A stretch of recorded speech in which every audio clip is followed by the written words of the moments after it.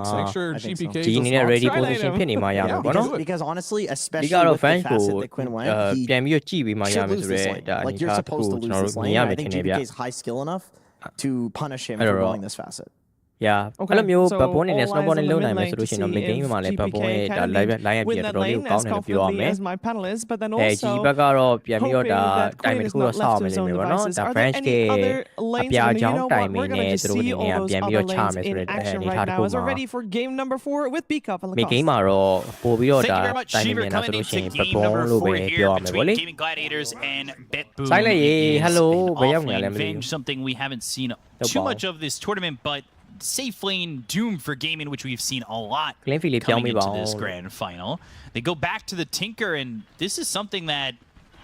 showed off in the last game. It really did. I mean, they had a lot of success with this carry Doom. This Vengeful Spirit last pick, I feel like this is pretty much what's going to cause the game to be much more difficult for Bet Boom, because it's great against... Oh, hello. The Monkey King out of Wukongs. You have BKB Piercing Tool against the Lifestealer, great against... that Axe initiates on. The question is how much farm you're going to be getting. It is going to be... taking a fight in the previous game. စံပြတဲ့ရက်ကိုပါဟိုကောင်တွေကိုဟိုကောင်ရဲ့အတန်ကိုငါမနဲ့ဟိုဒီမှာကြော်အောင်ပြောနေရတာတော်တော်လေးမောရတယ်အေးကွာ sorry ပါ We saw very hot and cold silencer performances. We saw မိုက်ကပါစတဲ့ဝင်တော့မယ်ကြော်လားကြော်ပါတယ်ကြော်ပါတယ်ကျွန်တော်ကြော်ပါတယ်ဒီ draft ကိုဘယ်လိုမြင်နေဒီပွဲပေါ့နော်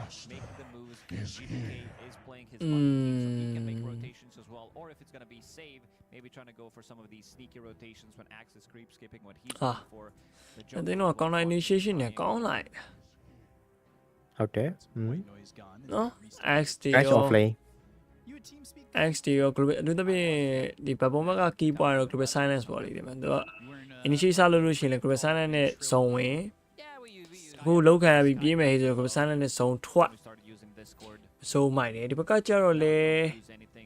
swap တွေရောပြီးတော့တက်ဖို့ခတ်တယ်ဒါ devil လိုမျိုး support ဖြစ်နေတာတွေဒါပေမဲ့ devil လို support အဲ့ shadow realm ကတော့เนาะ X ရှေ့မှာတော့တော်တော်မရအောင် incident ပြတ်မှာအော် park တော့လည်းမဆိုးတော့မဆိုး fresh off lane ဒုံးကိန်းတော့မလား ဟုတ်တယ် overall ဘတ်ဘုံပဲပို့ကြိုက်တယ်ဒီဘက်တော့ဘတ်ဘုံပြန်နိုင်မယ်ထင်ပါတယ်ညဘတ်ဘုံနဲ့ဗျဘတ်ဘုံကေးရတာတော့ရွေးပေးထားတယ်ဘယ်သိမချလောက်ဒုံးနေပါရင်လည်းဆိုတော့ဘောက snowball နဲ့လောက်သွားလို့ရှိရင်လည်းတစ်ဖက်သက်ကြီးဖြစ်သွားမှာပေါ့နော်ငါထင်တာတော့အဲ့ဘတ်ဘုံအကောင်ကြီးကငါထင်တယ် fans ကိုအဲ့ဒါ shut down ချတော့မှာလို့ဒီပွဲကအဲ့ကွက်ကိုမြင်အောင်နေပေါ့နော်ပေါ်လန်ကဒါအနေထားတစ်ခုကလေဘရိုက်တာလာလိုက်မိုင်းငင်းလာလိုက်နေ9မိနစ်ဒီပေါ့နော် Western အချိန်တွင်းမှာဆိုလို့ရှိရင်လည်းဒါပေါ်လန်ကိုလာလိုက်လောက်တယ်အနေထားတစ်ခုက Ace ကို shut down ချမဲ့ဘဘွန်းရဲ့ play style ကိုကျွန်တော်မြင်ရမလားဗောလေအဲ့လိုမျိုး shut down ချခင်ရရင်တော့မလွယ်ဘူး fans ကပြောင်းတိုင်မယ်နောက်ကျသွားနိုင်တယ်အဲ့လိုပြောင်းတိုင်မယ်နောက်ကျသွားမယ်ဆိုလို့ရင်ဒီဘက်ကချဖို့အတွက် hero ရှိမနေတော့ initiator လည်းမပါဘူးပေါ့နော်ဆိုတော့ညာကိုထင်သားလိုမျိုးပဲပြစ်မလားတော့မသိဘူးချက်တော့ကြည့်အောင်မယ်အလဲမှာတော့ဒါ main game နဲ့ park နဲ့ပေါ့လေဒါလည်း main game သားတဲ့ lane ပါဟုတ်တယ်ဒါပေမဲ့တခုရှိတာကကိုင်းအနေနဲ့ကဟို carbon နဲ့ ဆော့ရဲ့ park တော့မဟုတ်ဘူးလေနော်အနေလေးတွေကဆိုရှင်ပုံမှန်ကကာဗွန်နဲ့ဆော့ကြလားဟုတ်တယ်ဒါပေမဲ့အရင်ဒီပွဲကတော့လို့တစ်ပတ်တည်းကမီလီကောင်ဖြစ်တဲ့အတွက်ကြောင့်မလို့ကာဗွန်နဲ့ဆော့စရာမလိုဘူးဆိုပြီးတော့ပဲထင်လို့လားတော့မသိဘူးပေါ့နော်နောက်ထပ်ဒီ first set ကိုရွေးထားတယ်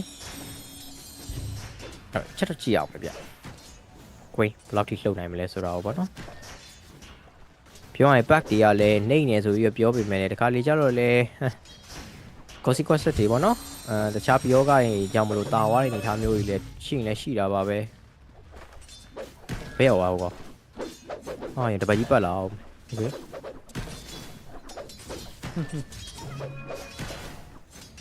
အင်းနေပလက်တီနေရသွေးမှန်တာတော့ပြန်တော့ဖြည့်ထားရပါတော့โอเคကဲ challenge လေးပြပါဦးဟိုနေခရီးစားကိုကြည့်နေရအေးအောက်ကိုရောက်လာပြီပြပြီတင်ကာရဲ့ဒွန်းရဲ့ပေါ့နော်တစ်ပတ်က X နဲ့ Barrider UK try လို့မရဘူးလို့ဒီလိန်ရတော့အထင်တာလေဒွန်းနေရလဲတောက်နေအဲ့တော့မှနောက်ကနေပြီးတော့ဒါ Defense Matrix ဒီကြွက်လေးနဲ့ပြန်ပြီးတော့ heal ပေးမဲ့ခါမျိုးတွေမှာ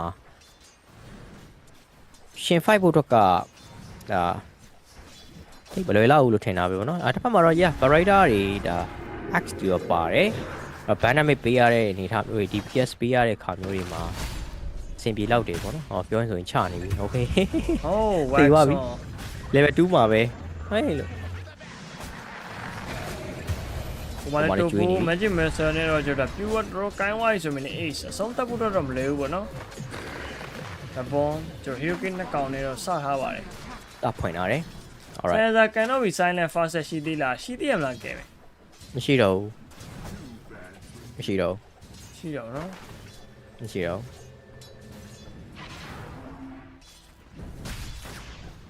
နှစ်ခုလုံးဖြတ်လိုက်တာကိုကအရင်ဒါ reverberance ဆိုတာဆိုတဲ့ဟာလေးဖြတ်လိုက်ဖြုတ်ပလိုက်ပြီပေါ့နော်ဖြတ်လိုက်ပြီဆိုတော့ဖြုတ်ပလိုက်ပြီဟိုက except in silent ရေနောက်တစ်ခုကလည်းအဲ့လို wisdom glare of wisdom ကိုအဲ့လို bounce တာလားမသိဘူးအရင် first ဟိုပါပေါ့နော်ဒီ shot လေးအဲ့တော့အင်းနေတယ်မဟုတ်အင်းနေတော့ဖြစ်တယ် first တယ်မှာထည့်တာလားမသိဘူးဒီချာတော့ဒါပြောတတ်ဘူးပေါ့နော်ကျွန်တော်က except in silence ပဲယူပြီးဆော့ကြတာဆိုတော့နောက်တစ်ခုကဘယ်လိုမျိုးလွတ်လဲဆိုတော့ပြောတတ်ဒါပေမဲ့ call first ဗျာအဲ့နောက်တစ်ခုကကျတော့ silencer call ဆော့မှယူရ first လို့မျိုးဖြစ်တယ်အဲ့ဒါတော့မှတ်မိတယ်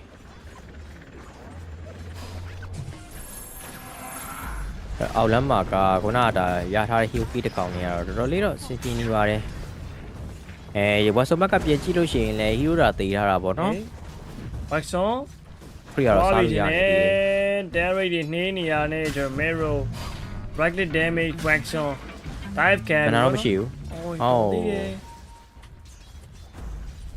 ဘာလဲတိတ်ပင်ချလိုက်တာလား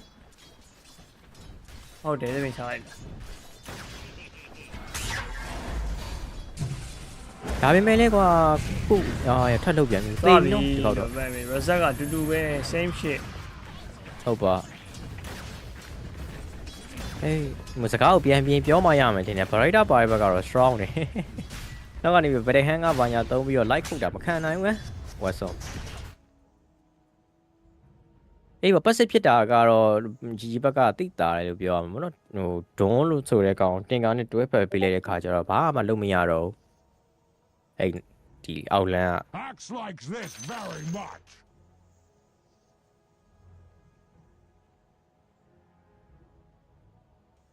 အဲ့ဒီမှာလက်စစ်ကတော့မပြတ်ဘူး23အောင်နော်40ပဲစားထားတယ်ကွင်းနေနေကတော့ fine နေဗျပတ်တကောင်နေနေကတော့အဆင်ပြေရပြောရမယ်ဘောလုံးမှာဆိုလို့ရှိရင်ရတော့ဒါ18ကောင်စားထားပြီးတော့တစ်ဖက်ကကောင်vans နေအကောင်20ဒါဝဲလို့ hero key ပေးထားပေမဲ့လည်း vans ကတော့အခုချိန်ဒီ fan လို့ရနေတော့မယ်အဲ့တော့အဆင်ပြေပါတယ်ဘယ်လိုဖြစ်အဲ့တော့ live ပြတာပါညာနဲ့ဆိုတော့အပေါ်လန် live ကြီးလာအနေနဲ့က pure အနေနဲ့ကဗောနော်ခရီးစားတနိုင်လုံးကတော့နည်းနည်းကတိကောင်းအောင်ဖြစ်တယ်ဗျ fans ဖြစ်နေတဲ့အတွက်ကြောင့်မလို့ forward တစ်ခုကနေပြီးဟိုကောင် live ပြမှာပါညာနဲ့နော်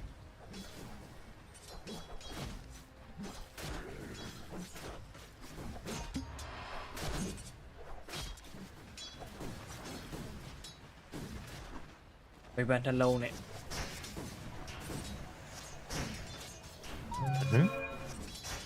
အမောဟာပါလေဝါပြောတာ dash ကိုပြောဝေဘန်တစ်လုံးနဲ့သွားမှာပဲ universal hero ဆိုတော့အဲ့လုံးပြီးလို့ရှိရင်တရားရုံးရုပ်ဒဲထည့်ရနော်အဲ့ရနေစားဟုတ်တယ်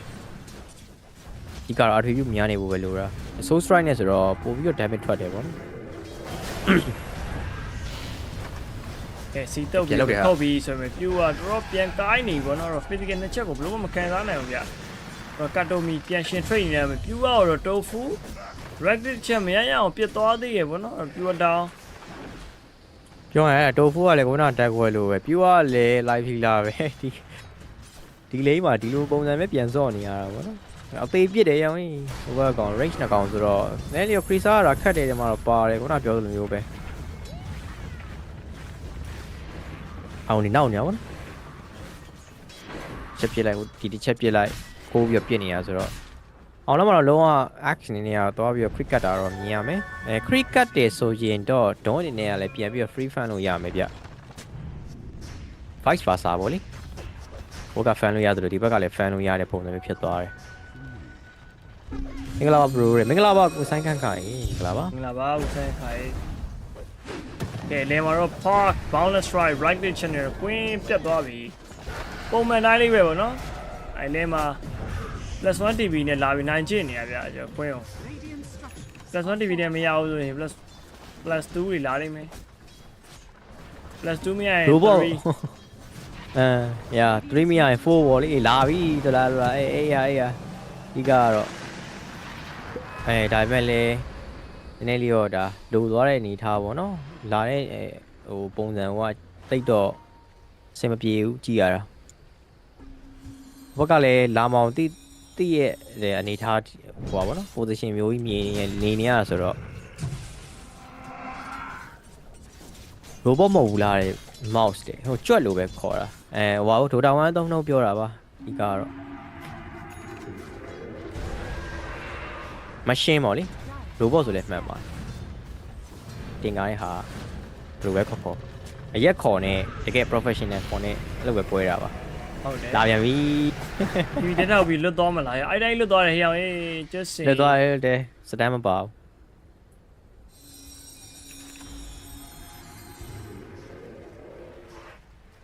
pressure တော့ပေးထားနေနေပြောရမယ်ဟိုကောင်အာယုန်နီနောက်နေဟီယိုမတက်ရပြင်မဲ့လေဒီကတော့ bench ကိုပေးမဖန်တာဗောနော်ခုချိန်မှာတော့ဒါအိမ်ပြန်ထောက်သွားပြီဆိုတော့ TV ပြန်လာပါညာနဲ့လမ်းလျှောက်လာပါညာနဲ့ဗောလေအဲ့ဒီကနေပြန်တော့ fan လို့ရနေသေးတယ်ခုချိန်မှာအောက်က S ကတော့ဒီလိုပုံစံတိုင်းပဲလုပ်မှာပါပဲ X ဆိုရဲမျိုးကပြီးလို့ချင်း stack တွေပါသွားစားအောင်မယ်ဗောနော် S အတွက်လည်း stack လုပ်ထားမှာပဲတစ်ဖက်မှာတော့ဒါသူကိုယ်တိုင်စားနေရကွာ stack ကိုတင်ကာနေနေလေစလေးရသွားပြီနော်ဟုတ်ပါကတော့မီlevel 4ပဲရှိသေးတယ် remix သွားညှိနေပြီဆိုရင်ရတဲ့ခုမှာတော့ black granny ပုံမှာလဲ wait for terror ပြီးတော့လာရင် DPK ကို comment ray boundless strike တင်ကာနေနေတော့ပြတ်သွားပြီဘယ်တော့မှကျွန်တော် ace ပြီးတော့ပြင်းနေအောင်မယ်ဒါပေမဲ့လွတ်ပါမလားဗောလေလွတ်လောက်လို့ထင်တော့နောက်တစ်ခေါက်ထပ်သေးတယ်ငါပြောတဲ့အတိုင်းပဲတွေ့လား fans ကိုချက်တောင်းချနေဒါကြိုဟောခဲ့နော်ခုနတည်းကခဏလာမှာလို့ GPP ကလည်းမိုင်းကြီးဖြစ်တဲ့အတွက်ကြောင့်မလို့လာအောင်ပါပဲပြီးတော့ Barrier နဲ့ဆိုတော့အဲ့လို3ယောက်1ယောက်တွေ4ယောက်1ယောက်တွေလောက်ရတာရမ်းကောင်းတော့ပါသေးတယ်ဆိုင်နဲ့ Kelvin တဲ့နားထောင်ပြီးတော့ရက်စော့နေရတာ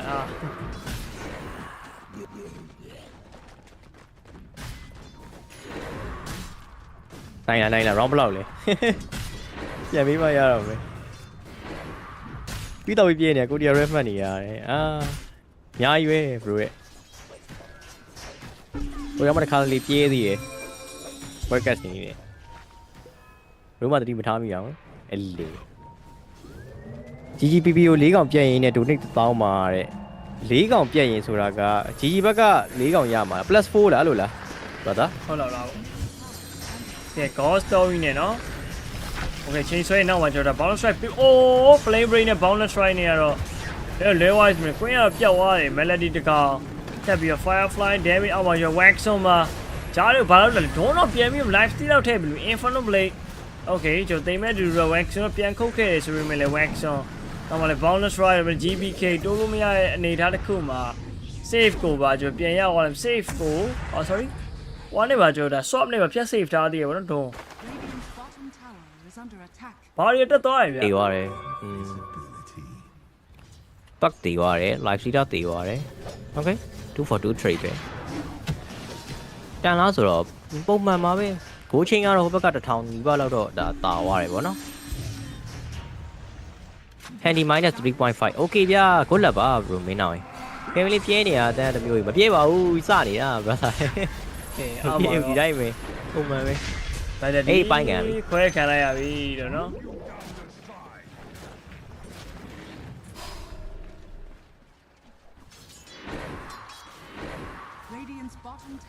ဟိုဝကီဘာကြီးကပွဲကတ်ဆွေတောက်လို့မကောင်းပုံမှန်အပြင်မှာပွဲနားတဲ့ချိန်မှာတောက်တော့ပွဲကတ်ဆွေတောက်လို့ရှိရင်ပြောရတာအတန်ကြီးကလုံးကုန်ဟုတ်တယ်အဲ့လိုခဏပြည့်လို့မတောက်ပြည့်ဘူး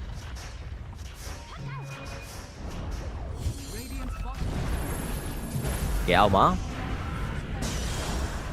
ကဲ flaming leg ဆိုနေတော့တန်လန့်ပါလာတဲ့ melody လေးဒါတော့လုံးအလူတကာကြီးပဲဗောနော် ဟဲ့ရောက်ရေးစုပ်လူမနေနဲ့လို့ပါမနဲ့အာမာရရနော် S ကဟုတ်ပါအဲ့ကောင်ခဏခဏသွားပြီးရောဘယ်နှကောက်ရှိပြီလဲသိနေတာတောက်လျှောက်ဒီပွဲကတော့မာလတီအနေနဲ့တကယ်အလူတကာကြီးထပ်ဖြစ်နေပြန်ပြီဗျာပြီးတော့ game နံပါတ်3နော်နဲ့မတူဘူးပေါ့နော်network ကကြည့်ရတာတင်ကာအနေနဲ့က2600ကျော်ကျော်ပဲရှိသေးတယ်ပုံမှန် network supporter network အနေထားပဲသိလားဘာရိတာတော့သူ့ပေါ်ရောက်နေ31ဆိုတဲ့အနေထားမှာပပွန်းနေနေကဒါတန်ကီလဲအဆင်ပြေသွားပြီပြောရင်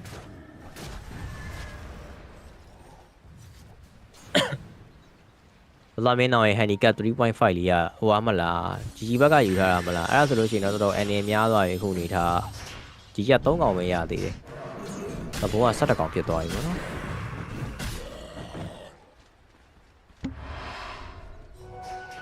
10-0တဲ့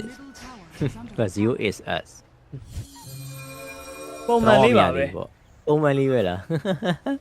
ပုံမှန်လေးပဲဒါဆိုလို့ရှိရင်တော့ crazy is coming ပေါ့လား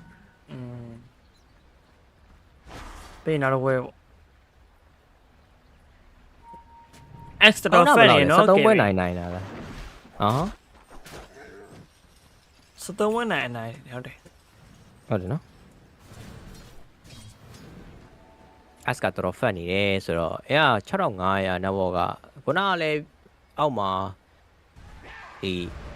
ခရီးဝိုင်ဖြတ်စားတာဝါလည်းသူ့လိန်ကကျိုးသွားပြီဆိုတော့ပြီးတော့ငါထင်တာတော့ stat တွေပဲထပ်ကြိတ်ထားတယ်ထင်တယ်ဒီလို network ဖြစ်နေရခြင်းက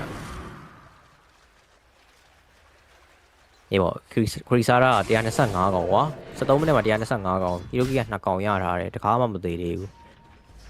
သူကတော့ဟိုပါဘောနော်ဟလာnetwork အများဆုံးဖြစ်မှာပဲအဖတ်ဆုံးဖြစ်မှာပဲဟုတ်တယ်တက္ကရာတော့ရတော့မယ်ခဏနေလို့ရှိရင်တက္ကရာနဲ့ဒါ blame နဲ့ quality ဖြစ်သွားပြီဒီအချိန်မှာတော့ GG နေနေကတော့တေးချာချာလေးဒါ view ဆိုင်ပြီးစော့မှရမယ်ဗောနော် S တက္ကရာဝါပြီးတော့ဒါလိမ့်မပြတဲ့အနေထားမှာတစ်ဖက်က GG နေနေကလည်းလိမ့်ပြန်ပြီးတော့ဒါFacebook တော့ကအရင်ခတ်တယ်ကျွန်တော်အများနဲ့ပြောနေကြပါလို့မျိုး X တို့ LC တို့အဲ့တက်က play မေးရရင်တောက်လျှောက်လိုက်ကန်တာဗောနော်မြေပုံပေါ်မှာမတွေ့လို့ရှိရင်ဒါတစ်ဖက်အသင်းက hero အနေနဲ့ကလည်းမြေပုံပေါ်မထွက်ရဲလောက်ဟာတက်က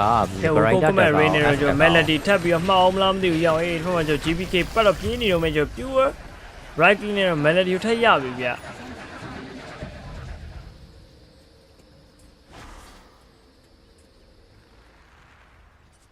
ကျွန်တော်လည်းတစ်ခါလေးပြေးသေးတာပဲ game ပြေးနေတာဘာမှမဖြစ်ပါဘူးမပြေးဘူးလို့အကောင်းကြီးကိုကအိတ်ချင်နေတာဒီချိန်ဆိုလို့ရှိရင်မျက်လုံးကမရတော့အယောဒဲငါဒီကပိုင်းအစိုးရအိတ်ပျော်နေရလို့ဟမ်မီတူဗျာကဲ S ကိုတော့10နိုင်လောက်ဆိုအိတ်နေပြီညာပြီးမနက်9နိုင်လောက်ပြန်ထ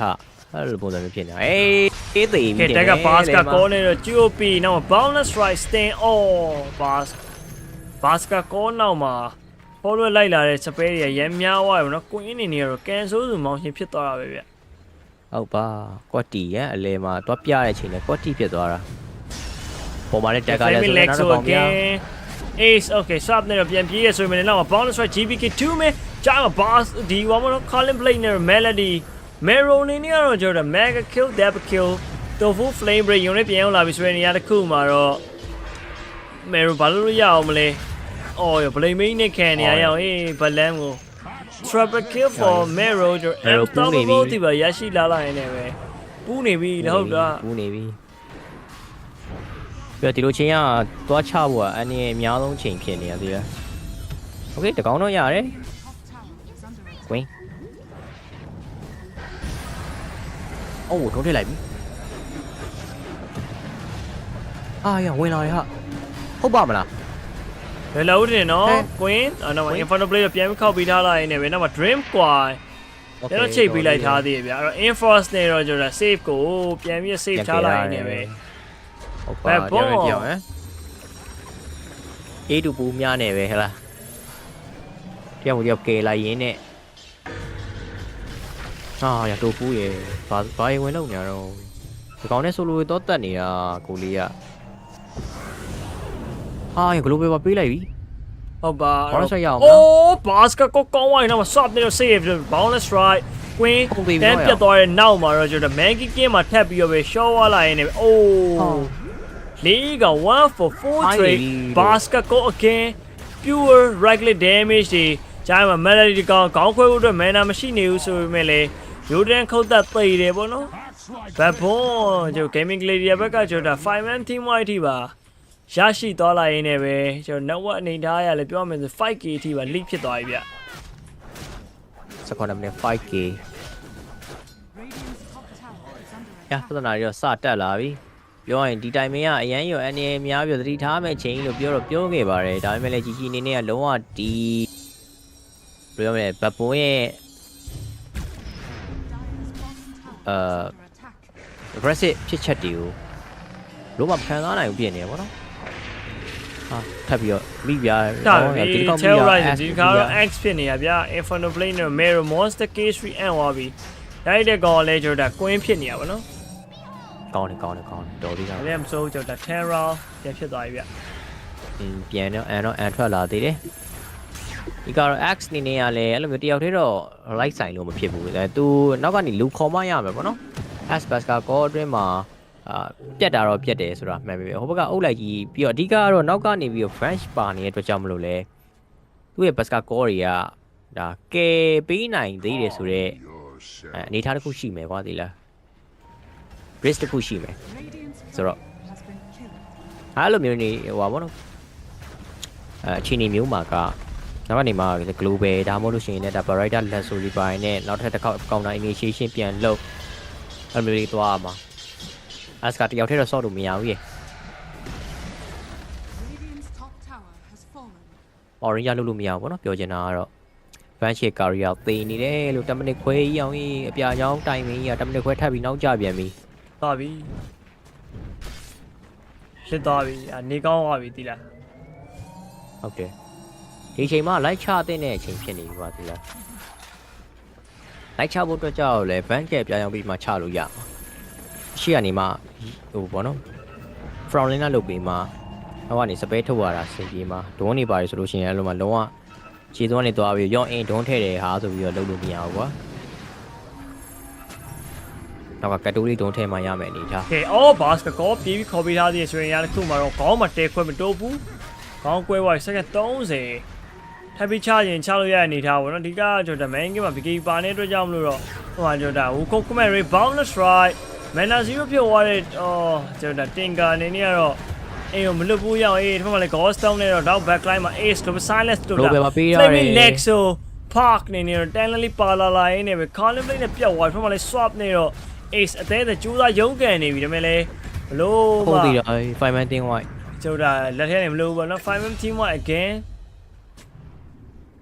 as ကတော့ဒုံးထည့်ခံရပြီးတော့တေသွားတယ်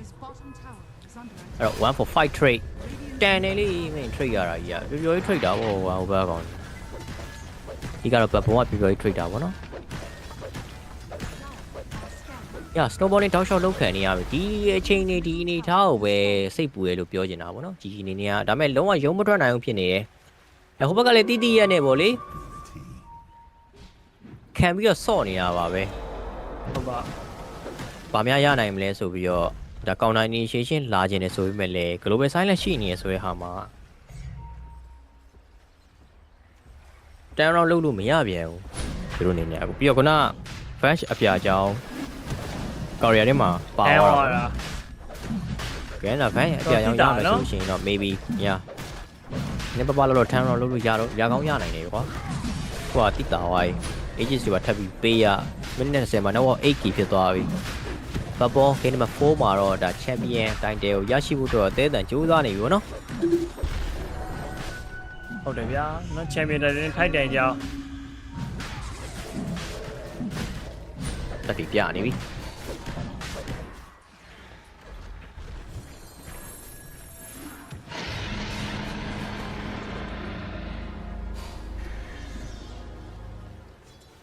ီရိုကီယာ26កောင်9កောင်33កောင်တော့ဖြစ်သွားပြီ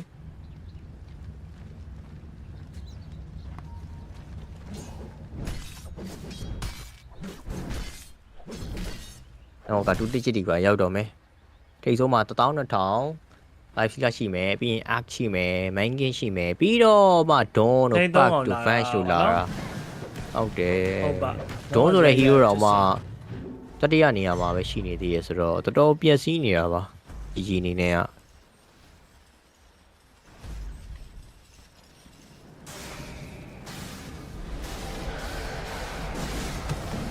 သမဏမှာထပ်ပြီးတော့လုံးမယ်တော့ free ထပ်ပေးရမယ်ဆိုတော့နောက် 2k ထပ်တာမယ် 10k ဖြစ်သွားပြီပေါ့ဒါပြီးလို့ရှိရင်တော့ 11k ထိပါရောက်သွားတယ်ဗျာကယ်ဗင်အိမ်နာပေါဝင်ခြင်းပေါ့လေဆွင်းနေရ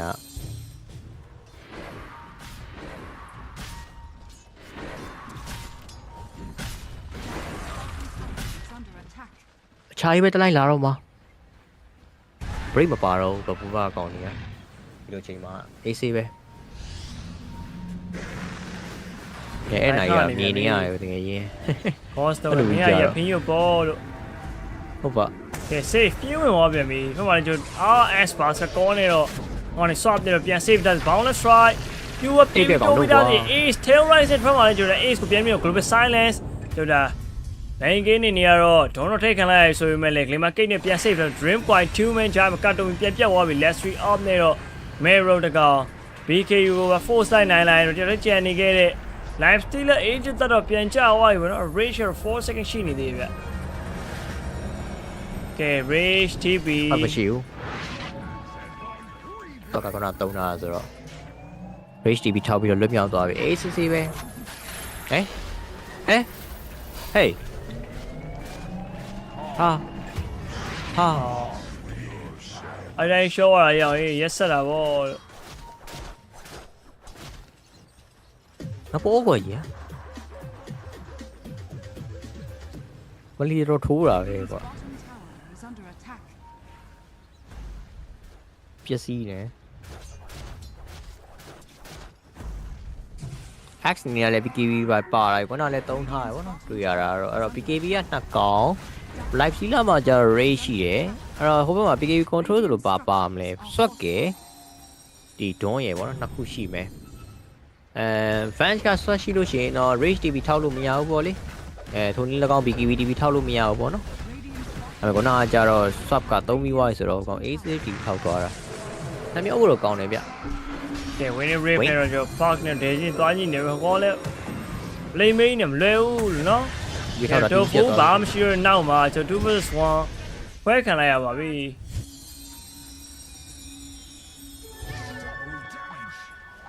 ဖြည်းနဲ့အာမ17တဲ့ 11.6 ဖြစ်သွားပြီဘာမှနဲ့အာမာရီပေါ့နော် H က sorry arc ကအာမာရီများလာပြီဖြည်းကောင်းပိုင်းနဲ့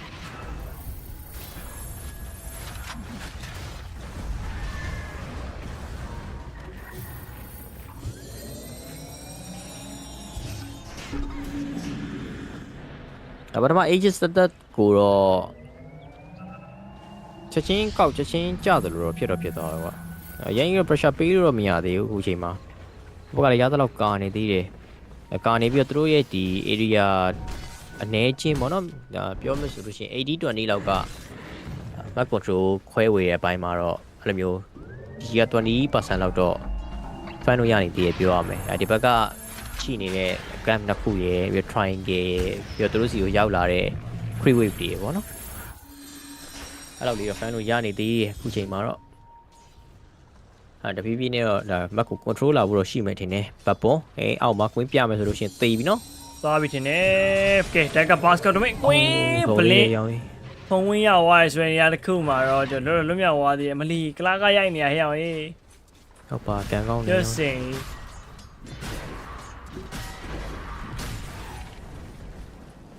ဘောကလည်းချောင်းနေမှာပဲကွာဒီလား ask ကအဲ့လိုမျိုးပဲစောရတာဆိုတော့ကိုင်းလည်းရိတ်တော့ရိတ်မိပါတယ်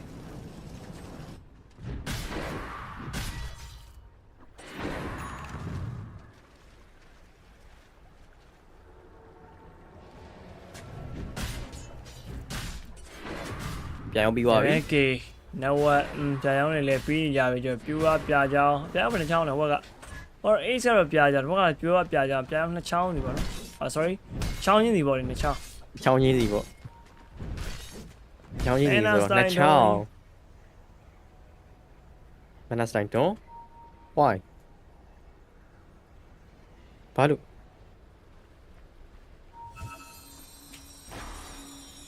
global ဖြတ်ဖို့လက်ဆွဲလို့ရှိရင်လေ target တွေဝေဝါးဖြစ်အောင်လို့ဘယ်ဒွင်းနေကြမလိုက်ဘူးရေနော်ဟုတ်တယ်ဟေ့ဝက်ဆွန်ဖြစ်နေလို့လဲမန်နာဆန်ထည့်ရလားမသိပါဘူးကွာဒီကောင်မန်နာဆန်မပိုင်မစော့တတ်ဘူး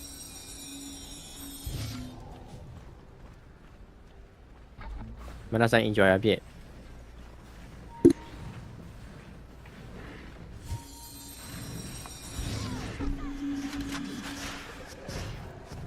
ကဲတော့ပွဲလေးကတော့နယ်လီပြန်ပြီးတော့ဖြစ်သွားပြီငင်ကြသွားပြီထင်တာပဲသူဖန်ကိုဖန်မသိလားဒီကောင်လေးစကန်ရိုရှန်ကြမှာပြန် fight မယ်ထင်ပါတယ်ဒိုးစားရစလဲရရဘာတော့မှမသိဘူးနောက်လူတွေလည်းပြန်ဖတ်ဖို့စိတ်လေတယ်ဒိုက်က network ကတော့အမားတွေညောင်းသွားတဲ့ gaming gladiator အနေနဲ့ကတော့ဘဝဘက်ကိုခွင့်ပြုထားရတယ်ဗောနော်ဘောင်းတုတ်တာဖြတ်လို့ရသေးလားတဲ့မန်ဒါနဲ့ဖြတ်လို့ရတာပေါ့ရတယ်ဗျာ Game 4 zone ပေါ်လေးကြိုက်နေပြီတဲ့ zone ပေါ်လေးကြိုက်နေဆိုရင်မလဲမှာဘဘုံဘက်က zone မပေါ်ခြင်းထင်မှာကြည့်ရ sorry အဲ့ဘာလို့ပြောရင်ပုံမှန်ပဲပုံမှန်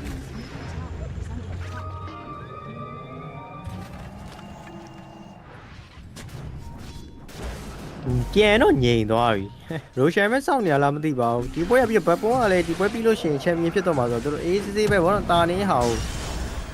ဟို turn round ပြန်မပေးချင်ဘူးပြန်ပြီးတော့မအန်ထုတ်ချင်ဘူးဗောလေအဲ့တော့တဖြည်းဖြည်းနဲ့ပဲဒါဒီကဆိုင်ကြီးစော့နေအောင်တွေ့ရတယ်38ကောင်နဲ့ဒေဟီယိုကေဘာစကောတော့ global sign နဲ့တွဲလိုက်ပေးလိုက်ဘိုင်းကပြေးပြီးတိုးရဲဆိုရင်ရတခုမှာပဲ okay ace ကတော့ဘာမှမလုပ်သေးပြတ်တော့နောက်မှလေးကျုပ်တာဒုံးတဲ့ကန်ထားတဲ့ live တိလက်ပြေးထွက်လို့ရသွားသေးရဲ့ဟိအောင်ရေးအဲ့တော့ save ကတော့ queen damage ရအောင်ပြတ်သွားလိုက်ရင် pure အနေနဲ့ကလည်းဘာမှမရှိတော့နောက်မှာ wall တော့ကနေကျ right click တော့ David ထောက် pure 3တော့ပြန်တက်နေပြီဆိုရင်ညဆိုနောက်တော့ Wuko commentary BKB boundless strike ထပ်ပေးထားလိုက်ရင် US set ပြန်ပြီးတော့တက်ဆိုးရှိနေသေးရဲ့ဗျာတော့ GBK တော့မှဂျင်ကူနဲ့ like ကုတ်နေတော့မယ်ဘာလို့လဲ pure 3ပြစ်ဖြစ်သွားပြီ Daka basket call နောက်မှာ swap နေတော့ save ထားသေး US set တင်ကြတဲ့အောက်မှာတော့ winning rift နဲ့ Mero ပြန်ပြောက်သွားတယ် pure backline မှာ boundless strike melody GPK ရဲ့မတင်မှတ်ထားတဲ့ initiative တစ်ခုကနေပြီးတော့ဘောတွေကတော့ပြန်မှောက်နေပြီဗျာ။အိုးရှုပ်ကုန်ပြီ။ Queen Ace က dive တွေပါဖြစ်သွားပြီ။ dive နှစ်ကောင်တော့သွားပြီ။အဲ့ silence space နေပြီ။တော့ swap နဲ့ boundless strike again GPK mega kill double kill နဲ့ individual 5mm team white again အဲ့တော့မှ plus ကျွန်တော် dive နှစ်ကောင်ပေါ့နော်။ dive နှစ်ကောင်မှထပ်ဖြစ်တာဟုတ်ပါ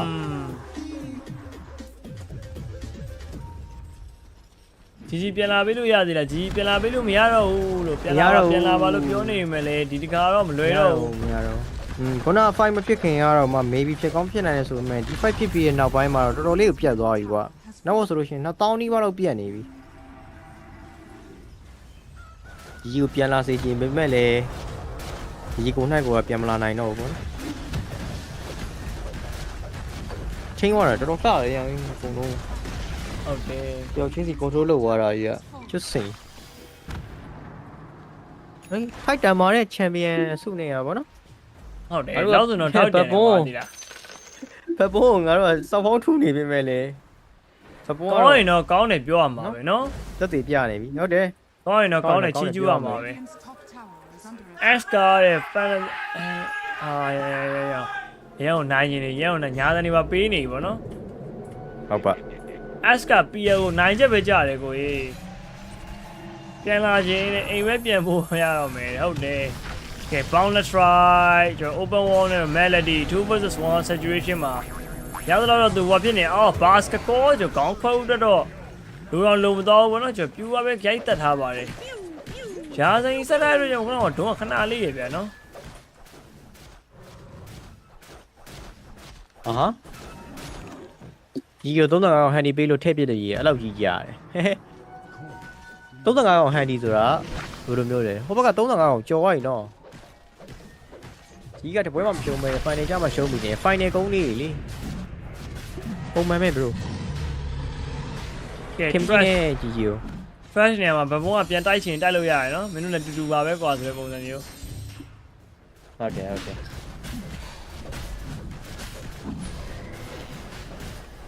ဆိုပါ9190နဲ့တော့ကြောက်ပါသေးရဲ့ဟမ် sorry 9190ဘာလို့လဲ နိုင်ရင် KD ရဲ့ကျွတ်စင်ကြီးက နိုင်ရင် KD ရတခါပဲတည်တာလက်ကြီးတဲ့နှစ်ခါပဲတည်ထားပါတယ်အကောင်တော့တကယ်အဆင်ပြေနေရ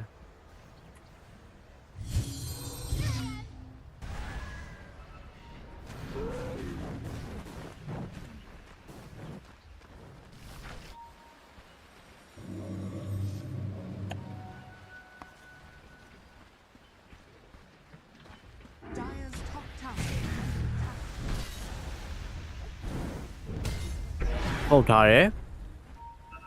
ဟိုးပဲတက်လာမလားမသိအေးဟိုကနော် ဟိုတက်လာတော့ဘူးအေးတော့နိုင်ကတော့ bonus strike လေးစပြထားပြီဆိုတော့ ace သွားပြီဒီနေ့မှာဆွဲခံလိုက်ပြီးအောက်ထဲဒီပါလာလိုက်နေ Bramace ပြန်တော့ defense ပေးထားသေးဆိုမရတော့ swap ကိုခေါင်းဝင်ခွဲလိုက်ရင် bas ကိုနောက်တက်ပြီးနောက်တက်ကိုပါတစ်ခါလေးခွဲတာဗျ oh my god ခွဲရ stack တွေတက်တယ်နော်ဟုတ်တယ်တက်တယ်ကဲ Maggie နေနေရလေဖတ်မှာခြေချက်ပြန်ကြည့်နေရုံပဲဗောနော်ကဲ boundless strike နဲ့ဘေးမှာ basket ကို again လူမဆိုင်အတွဲလိုက်ကိုအကုန်ပေးလိုက်ဆိုနောက်မှာတော့ park USF တင်လိုက်ပြီး fresh အတွဲလိုက်ပေးတယ် wax ဆို BKB နောက်တော့ပြန်ပြီးဘက်မှာရအောင်မယ်ဗောနော်အဲ tail rise 2 man ဂျိုကိုမဲ့ ring ကတော့သွား Brahmin ကြီးနဲ့ Mero တို့ဒါဒုံးနဲ့ခံလိုက်ရတဲ့နောက်မှာတော့ရမယ်တော့ဒုံးနဲ့တေသွားပြန်တော့ dream point 2 man ဂျားမှာတော့လဲဒီကြလာတဲ့ melody တန်းပြတ်သွားလာရင်းနဲ့ဘယ်တစ်ဖက်မှာလဲ USF တရသလောက်တော့ကျတော့ပြူအောင်ကိုက်နေဦးမယ်ဗောနော်အဲ့တော့ inverse နဲ့တော့ GBK ခန္ဓာကိုယ်ထဲမှာပဲပြူပြန်ပြီးထိမိထားလာရင်းနဲ့ပဲ Queen ကတော့ကျတော့တစ်ဖက်မှာ save ကို boundless strike ပြေးဝင်လာပြန်ပြီ Bramace မှာတွားညှိနေလို့တွေ့ကျတော့ဒါပါကန်ကောင်းတယ်လို့ပြောလို့ရတယ်ဆိုပေမဲ့လည်းဘယ်လောက်ထိကန်ကောင်းနိုင်မှာလဲ GBK 3 versus 1 saturation မှာတော့ကျတော့ရိုက်တိုက်ခံတဲ့ mega case ပြတ်သွားလာရင်ဒီဘက်မှာလည်းကျတော့ pure mana မရှိနေဘူးအဲ့တော့ BKB ကတော့4 second မ TB တောက်စရာ mana မလီစောက်တဲ့ရဖို့ကောင်းလိုက်တာပြေးတော့ပြေးနေတော့မယ်ဗျအဲ့ magic wand လေးပဲပေါ်ပြန်တင်ထားသေးရပါတော့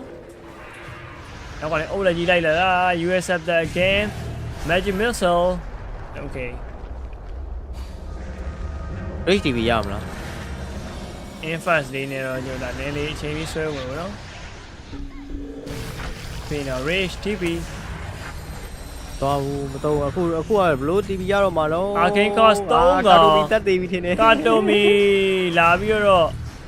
attention တွေခေါ်သွားလို့ဖြစ်သွားပြီဗျာ what ဘိုင်းကဘိုင်းပဲဒီလိုက်ပြီးတော့ okay ဟာရဒီပြန်ပိတ်လာတယ်လို့ပြောလို့ရရနော်အဲ့လိုလားဘာမလုပ်ကြမလို့လေပြီးနေပြီလေပွဲอ่ะခုနကာတိုမီလောက်ခံအချိန်လုံးရင်လုံးလေ what the hell ကာတိုမီသိပြီးတော့မှဘာပဲလုပ်လားဘာလဲhigh ground မတက်သေးဘူးနော်ခိုးလေးခင်ဗျာနော် bash high ground မင်းတို့ဖြတ်ချင်တဲ့ကောင် high ground ဖြတ်တာလေ bash ကဆွတ်ကဲပေးမှာဗျဟေးအေးစကအဲ့တော့တက်လို့မရနိုင်ဘူးခိုးလေး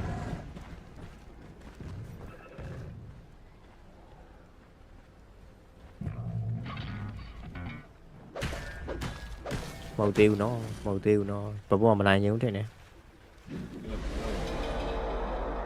လောက်အောင်နော်အကောင်းကြီးသဘုံဘတ်တာရှိရပြန်လန်အောင်လုပ်နေလားဖေကွန်ကဘာလို့မပါလဲဗျာနားနေရဖေကွန်တို့ participation တို့က EWC ပါညာပေါ့နော် EWC တော့ဟုတ်တယ်တော့ကျုပ်တင်ပြင်ဆင်နေရဒီဝက်ပြီးလို့ရှိရင်တော့ Fisher Universe လာမယ် Universe လာပြီးလို့ရှိရင် AWC လာတော့မှာပေါ့နော် July 10 ရက်နေ့ကျော်12ရက်နေ့လားမသိပါဘူး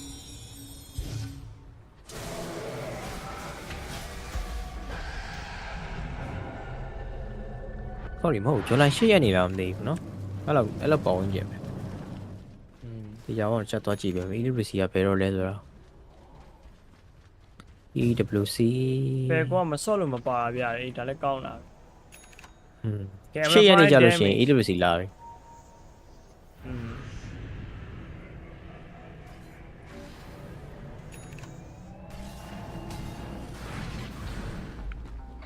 ဆောက်သေးထိုးနေကွာကောင်းပုံစောနိုင်တော့ဗောဟမ်ဆောက်သေးဆောက်စုခံပြီးတော့မှနိုင်ကျင်တယ်လားဟုတ်ပါလို့ပြန်ဝင်ရတဲ့နေမှာ EWC ပါလာဗျမဟုတ်ကျွန်တော်ကပြန်ဝင်ရပြီဆို EWC မဆော့တော့ဘူးလေဘာလို့ပို့ပတ်ဆက်တွေကလည်းမလိုအပ်ဘူး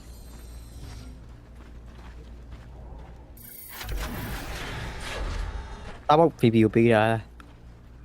ဟုတ်တယ်မဟုတ်ဆော့ပါသေးတယ် VP နေနေကတော့လည်း team မပါတာဗျာဒါ game ဆော့ချင်မှာပေါ့ pro အသင်းဒါပေမဲ့အဲ့လိုမျိုး tournament နေ invite မခံဘဲနဲ့ game မဆော့အောင်ဆိုပဲအသင်းထောင်ထားတာဘယ်တန်တော့ဘယ်ခံနိုင်ပါတော့မန်ဘယ်တန်တော့မသိဘူးလို့ဆော့ပါကျွန်တော်တို့အသင်းကြောင့်လည်းအနေထားရဗျာဒီလားလိုမျိုးကျွန်တော်ကဟိုသူများပြိုင်ပွဲတွေတိတ်မဆော့ချင်ဘူးကျွန်တော်ဆော့ချင်တာတဲ့ fee လာလို့ရှိရင်ကျွန်တော်ဆော့ကျင်လာတဲ့ feel လာလို့ရှိရင်ကျွန်တော်တို့ချက်ချင်း tournament ကောက်လုပ်လိုက်တာပေါ့နော်အဲ့လိုမျိုးကျွန်တော်ငွေကြီးရလောက်ကြီးရေးမကြည့်ဘူးဗျငွေချင်းချေလုံးမွေပဲလားငွေကြီးကျွန်တော်နောက်မှာဘိုင်းနေအများကြီးရှိဟာဘီဘီအများကြီးရှိတယ်အဲ့တော့နော်ရက်ကွက်နဲ့နေတာကြောင်မြောင်းတော့ကြာရက်ကွက်ကြောင်မြောင်းပြည့်နေကျောင်းပေါ်ဒူဘိုင်းရက်ကွက်ဒူဘိုင်းကဲပြေးဝင်လာမြန်မာလိုကြီးရောက်အေးဘတ်စကတ်ကောโอเค right click တော့ swap နဲ့တော့စိတ်ထားသေးတယ်โอเคအေးတော်လို့ဖြစ်နေမှာကျွန်တော်ဒုံးတက်ခံလိုက်ရတယ်တော့ flaming leg ဆိုတော့ပြန်ထိန်းထားပြီးဆိုရနေရတဲ့ခုမှာတော့ကျွန်တော်တင်းလုံးပြန်ပြီးတော့ဘယ်အောင်မယ်ဗျဒါပေမဲ့ silence ကတော့ရှိနေတော့မယ်ဘောနော်မှာ Shiba Gap Park Dream Coin လွဲဝပြီးအဲ့တော့ကျွန်တော် combination လုပ်ဖို့အတွက်ကတော့နောက်မှာ Master ပြကို deck basket call နဲ့တူပြီးကျွန်တော် ace ဟောနေကျွန်တော် tail rise but that လွဲဝလာရင် ace ခေါင်းခွဲခံပြီဗျအဲ့တော့အတူတော့ပြန်ထွက်လာရဆိုပေမဲ့လည်းကျွန်တော် live steal ဘေးဘေးတဲခောက်ပြီးတော့ပဲခုတ်ချက်ဒီအောက်မှာ another Colin Blade teleportation ကိုတောင်းနေတဲ့တဲ့ကျော်တာပြူသွားလုံနေရပေါ့နော် melody နေနေကတော့ think ကရှုံးနေတာဟမ်အားချောင်းလိုက်သေးတယ်ပြူသွားလုံနေလိုက်သေးတယ်အသေးတော့နိုင်ရကြနေရပဲအဲ့တော့ -1 တော့ဖြစ်နေတယ် high ground တက်လာအောင်မှာပါဒီလိုနေထားမှာဆိုဟိုဘက်ကဒုံးလည်းမရှိဘူးเนาะ BKB လည်းမရှိဘူးအေးစေးပဲကဲတက်ချိုးပြီပေါ့လို့တော့ချိုးပြီပေါ့ဟုတ်ပါဘယ်ဆိုင်နဲ့ရှိနေတော့မယ်နော်လုံးဝခြံထားတာကဲဒွန်းတီးပြီးကြလာပြီတီးပြီးတော့ပြန်ကြလာပြီဆိုရင်နေရာတစ်ခုမှာတော့နောက်နဲ့ glamour cake ပြီးတော့ပြန်ပြီး3မိထားပါသေးတယ်အဲ့တော့တာဝါချိုးလို့မရဘူးကွာ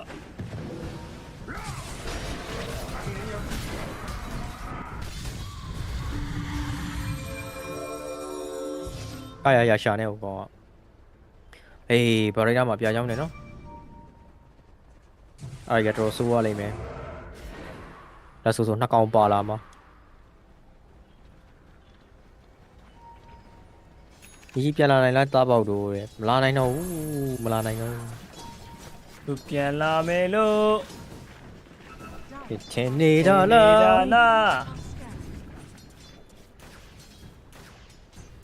ဘဘုံသူတို့ရင်တော့လာနိုင်တာပေါ့လေဘဘုံအမကိုပဲကြည့်ရမှာခုနလိုမျိုးလေးဘိုင်ဘတ်တွေရှောက်လုပ်မယ်ဆိုလို့ရှိရင်တော့မေးပြီဖြစ်နိုင်တယ်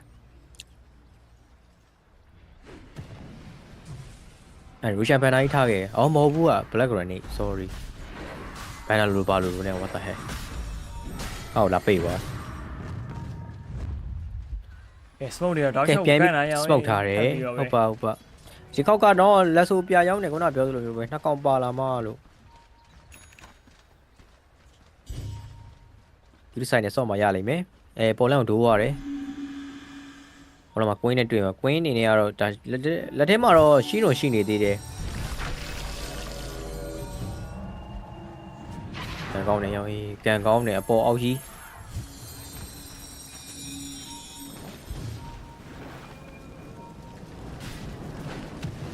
တော့ဒီပြန်လိုက်လာပြီဟာတစ်ခါကလည်း smoke နေပဲအဲ့တော့ဘာက position တွေကတော့မြင်နေရတဲ့နေရာတစ်ခုမှာ gaming gladiator ကောင်းလေးဆိုင်လို့ရဖို့တော့မျှော်နေတယ်ဒါပေမဲ့တစ်ဖက်မှာလည်း backbone မှာ global silence ကြီးတစ်ခုလုံးရှိနေရဗျကဲ mero ဒေကပြေးခုံသွားတဲ့အနေထားလေးတစ်ခုကတော့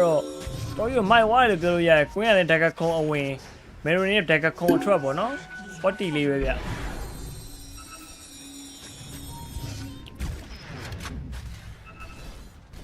နောက်တစ်ခေါက် smoke တုံးလိုက်တာလို့ smoke ကြီးဆိုတာsmoke တွေမကုံသေးရမသိဘူး off survivor ပြန်ပြဖြတ်ထားတော့မယ် အဲ့တော့ flaming leg ဆိုနှစ်ကောင်းထိမိထားလိုက်ပြီတော့မှကျွန်တော်ဒွန်းနဲ့ကတော့ကျွန်တော် live stealer ကိုတည်ထည့်ထားရဆိုရင် live stealer rage ပြောင်းပြီးတဲ့နောက်မှာ global silence right click damage အောင်မှာ wax တကောင် bash နဲ့ move wall ရနေနောက်ကနေ right click damage နည်းနည်းလေးလိုအပ်နေသေးဗျာအဲ့တော့ wax နဲ့ BKB နဲ့ပြန်ပြေးသွားပြီဆိုရင် live stealer အရင်မကန်တာလူကဖိနေမှာဒွန်းဒါပေမဲ့ like ခုတ်နေရုံပဲပေါ့နော်ကဲ boundless strike နေတော့ TP cancel မသွားတဲ့နောက်မှာ swap နဲ့ ace okay ကျွန်တော်ပြန်ပြီးတော့ battle ဖက်လာအောင်ပဲဗျာ supporter နှစ်ကောင် supporter နှစ်ကောင်တော့မဟုတ်ဘူး supporter တစ်ကောင်ရယ်ဒါ off lane ရယ်ကျွန်တော် gaming clarity ပေးဆက်လိုက်ရပြီအဲ့တော့တစ်ဖက်ကို ages တက် ages ကိုဘတ်ဘုံကိုပေးရတော့မယ့်အနေထားပါပေးရမှာသေးကြတယ်ကန်ကောင်းနဲ့ပြောရမယ်သေးလားအကြာရှုံးအရင်များတော့နိုင်ကြီးရှိတယ်ခုနကဆိုလို့ရှိရင်ဒုံးအနေနဲ့တွေးဖင်ကန်နဲ့ BKB 3ပြီးပြေးလို့လွတ်သွားလို့မဟုတ်လို့ရှိရင်ဒုံးမှာထပ်သေးပါညာနဲ့ရှုပ်ကုန်ပါ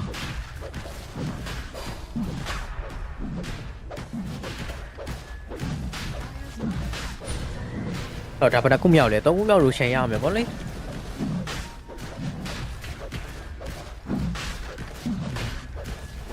3မြောက်လို့ရှင်ရယ်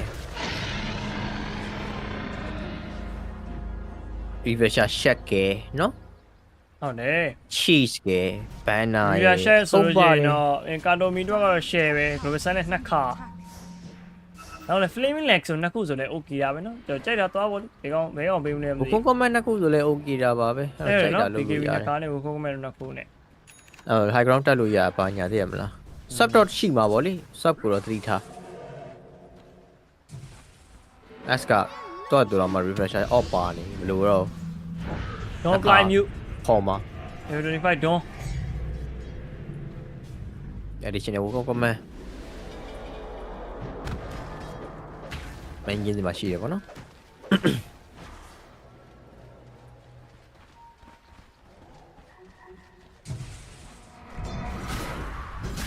ဆိုင်စာ refresher တော့ယူသွားနေတယ်အဲဒီဝါလဲမှာ refresher off နဲ့ဗျာ BKB refresher off နဲ့ဆိုတော့ basketball နှစ်ခါတွေပါလက်လာအောင်မယ်တော့network မရှိမရှိရဲပါတရား hero power ကွာနေရပြောရမယ်ဆိုလို့ရှိရင်ဟုတ်တယ်လေဂိမ်းမှာတော့သိတာပါလေဂိမ်းမှာတကယ် cash တကယ် carry နဲ့လို့ semi carry နဲ့သိတာ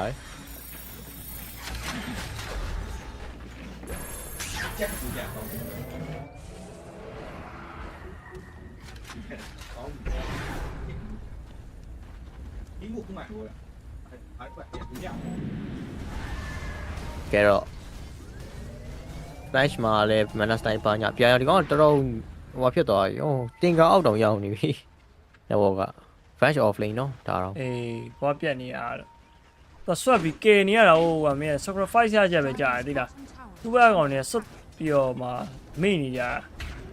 ဘာစကကောမှာမိလိုက် counter strike မှာမိလိုက်နေပြီးတော့သေရလေဘယ်ခံနိုင်မင်းနာဆိုင်ပြကြောင်းဒါလွန်ခဲ့တဲ့တော်မိနစ်တော်တွေကရနေကြာနေပြီအဲ့တန်တက်မလာသေးဘူးလေ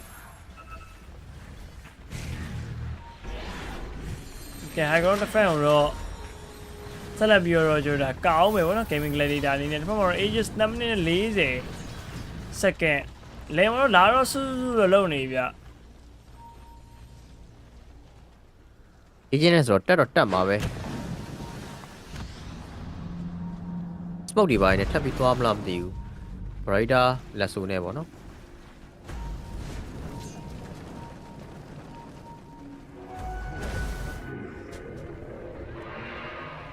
sorry ပါရပြီးသွားပြီဒေါ်အနေနဲ့ကပတ်စံလက်ထဲမှာလည်း9000ကျော်ရှိနေသေးရဲ့ radiant တော့ပြန်ပြီးတော့ခွဲလိုက်ပြီပေါ့နော် modifier တွေပါပြီးတော့ပဲ တော့တက်လာပြီเนาะ Venus style နဲ့ pure ခြေသွားတယ်ပဲတဲပြီးခုံးမယ်ဗျ pocket space နဲ့တော့ကောက်လို့ရရဲဆိုပေမဲ့လေတော့ဒီကောက်flaming leg ဆိုရတော့ don't illusion ကိုဆွဲဝိုင်းနောက်မှာ save BK ပဲတစ်ခါပေးလိုက်ရပြီဗျ okay refresher shape ကတော့ကျွန်တော် main game စီမှာပေါ့နော် you ကကျွန်တော် rage လေးကိုကတိုးလေးပြန်စောင့်မယ် save ကတော့ငိုင်းပြောလို့ရှိရင်ဗိတ်တာမိသွားတယ်ဗိတ်သားဖြစ်သွားတယ်ဗိတ်သားတော့ဝယ်သားတော့ဖြစ်သွားတယ်မနာဆိုင်ခွဲရတဲ့ဟာစိတ်ကြီးထင်ပြီးတော့ညစပယ်ပြန်စောင့်ပါလေအရင်တော့လည်းမလောသေးပါဘူး He's got damage ကြော်ကျန်သေးရဆိုတော့ရှေ့မှာတော့ဒါအေး Russian ban 9ထောင်လိုက်ပြီခါ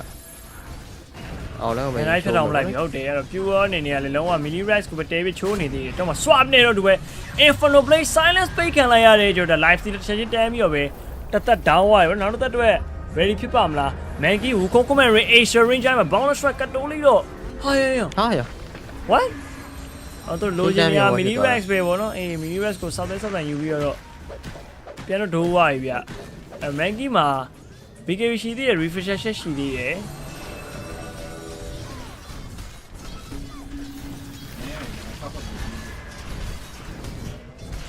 ဘုရားကောင်တွေကလည်းပူစီနေရောင်းတာနေတဲ့ဟောင်းဒါတော့ပထမတစ်ခေါက်တော့လန်သွားပြီဆိုတော့လေဒုတိယတစ်ခေါက်လန်သွားရင်ကမ်းဘက်ကမ်းမှာဆိုလို့လားမသိပါဘူးတော်သတိထားပြီးစော်နေတာဘာထက်တယ်လားအဲ့ဒါဘာကြီးလဲဆိုင်ရကဘာဆိုင်ရလဲ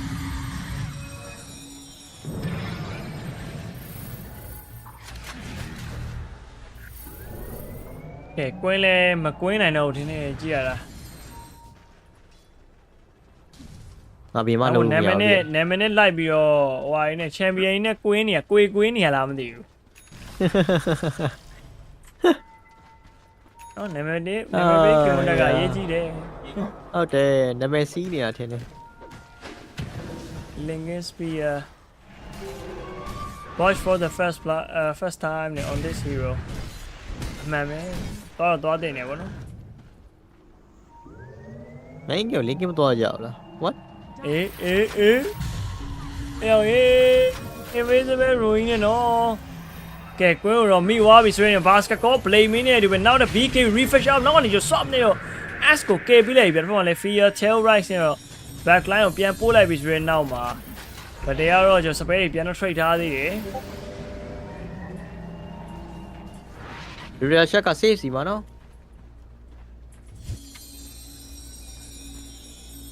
မမြင်ရသေးလို့ချင်းချက်ကြည့်နေ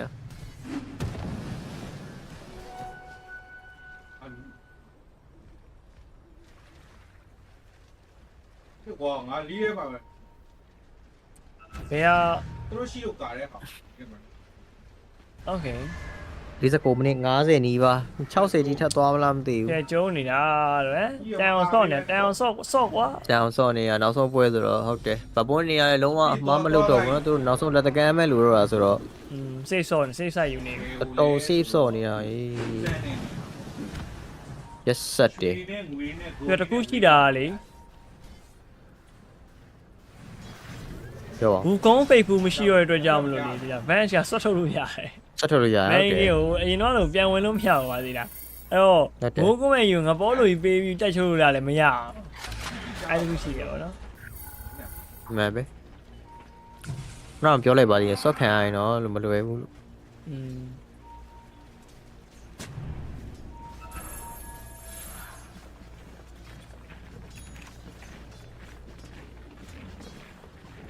စပုံနေလာပြီမိနစ်50မနက်ပိုင်းရောက်မှာအလဲမှာတော့ရုပ်ရိပ်ခတ်နေရပါတော့နှစ်သိန်းလုံးကချင်းချက်ကြည့်နေတယ်တယောက်ကိုတယောက်စောင့်နေနေပဲဖက်ကတော့အကင်းလို့ရတာတဲ့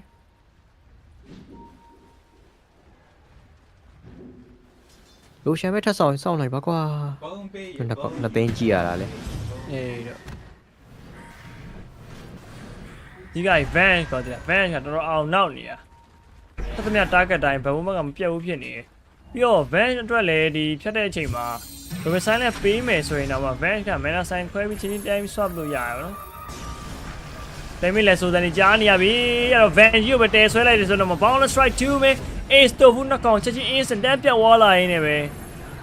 supporter နှစ်ကောင်မရှိဘူးပေါ့နော်ကျွန်တော်ဒါနှစ်ကောင်လုံးမှာတော့ buy back ရှိပါတယ် hello အဲ့မကြောက်မလားမကြောက်ကြောက်အောင်ပါဆိုလို့ခင်တာပဲ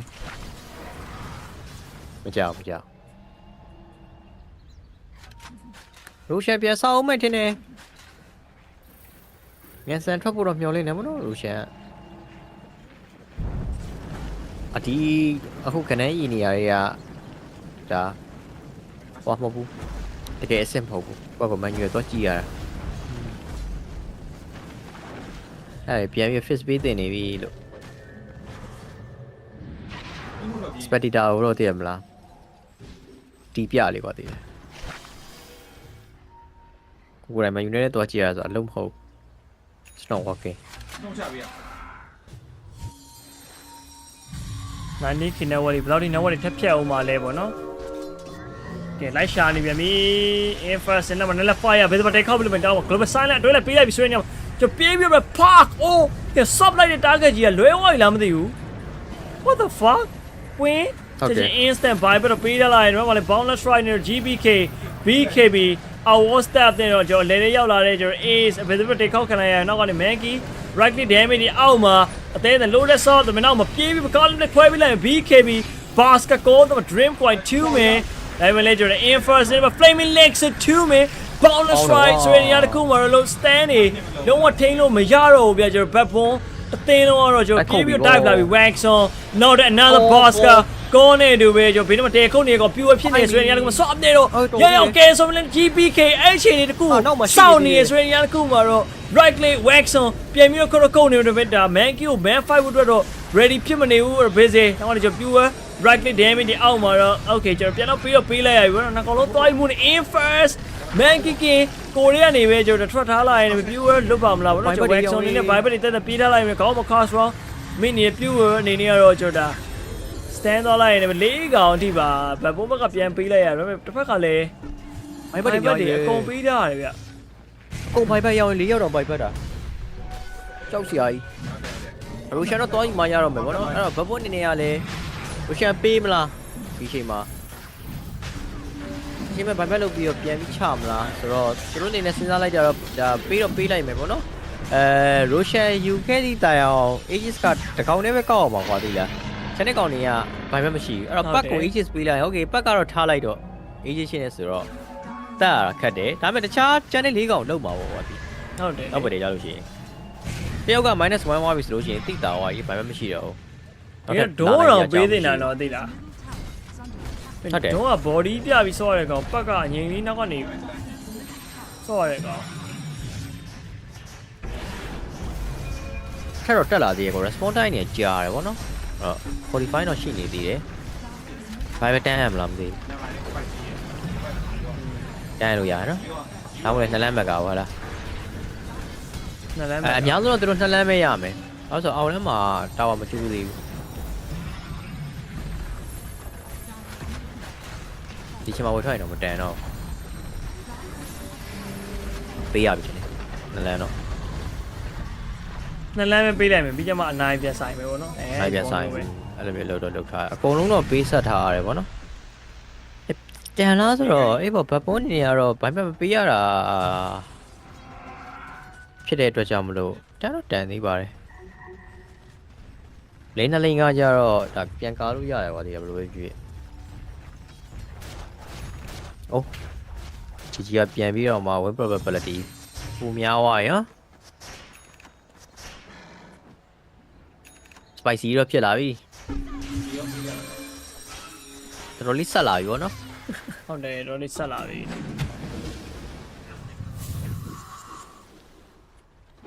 ကြာရေးပဲဆိုင်သွားတာဒါမန်ကီကကြိုးဆောက်နေတယ်လားအဲ့ situation ကြိုးဆောက်နေဟုတ်ပါတော့ဝတ်ဆုံးဖြတ်တော်လေးခက်တယ်နော်ဟုတ်ပါဝတ်ဆုံးကအဓိကအဲ့အစော curious ပါနေရအဲ့ဒါမှ damage ထုတ်သွားသေးတာဟိုကောင်ကဝတ်ဆုံးက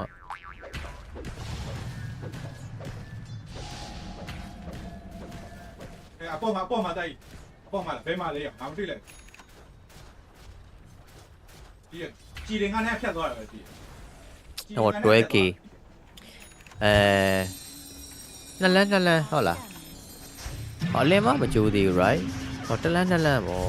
မဲကြီးဘက်ကတော့မှတလိန်အသာရထားသေးတယ်ဟုတ်ပါဘာပဲမရှိတော့တခုပဲဗောနော်အဲ့တော့ smoke နဲ့တော့လာပြီစိတ်မှာလဲကြောတာ scepter နဲ့ဆိုတော့ခုနလိုများ flaming legs ကိုဆက်လက်ပြလာလေးစပြီးတော့ try နိုင်မယ်ဆိုလို့ရှိရင်တော့ -2 auto ဖြစ်သွားမှာဒီချိန်မှာတော့ GG ကကောင်တွေရောတိတင်တယ်အပေါ်မှာပဲနေပြီးတော့အောက်ကိုမတိုးနဲ့ဗောနော်အပေါ်လမ်းမှာဆိုလို့ရှိရင်လည်းလိန်က control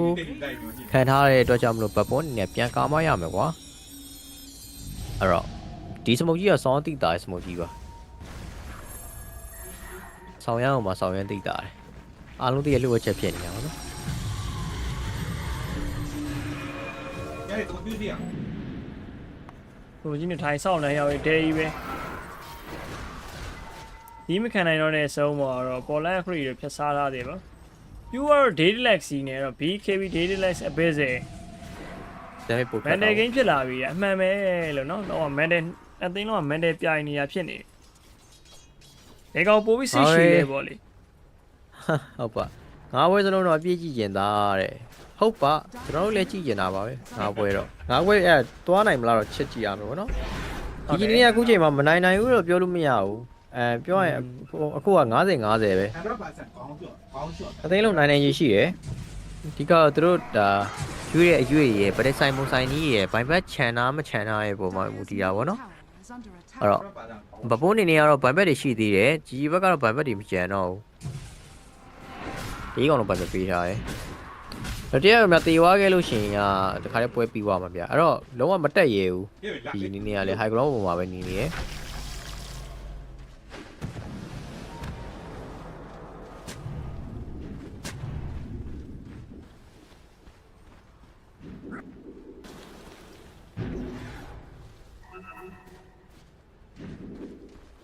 ကဲတော့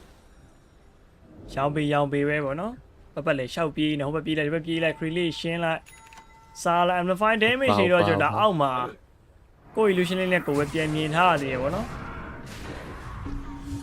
ages ကတော့နောက်15 second နေလို့ရှိရင်ကျွန်တော်ကုန်တော့မှာဖြစ်ပါတယ်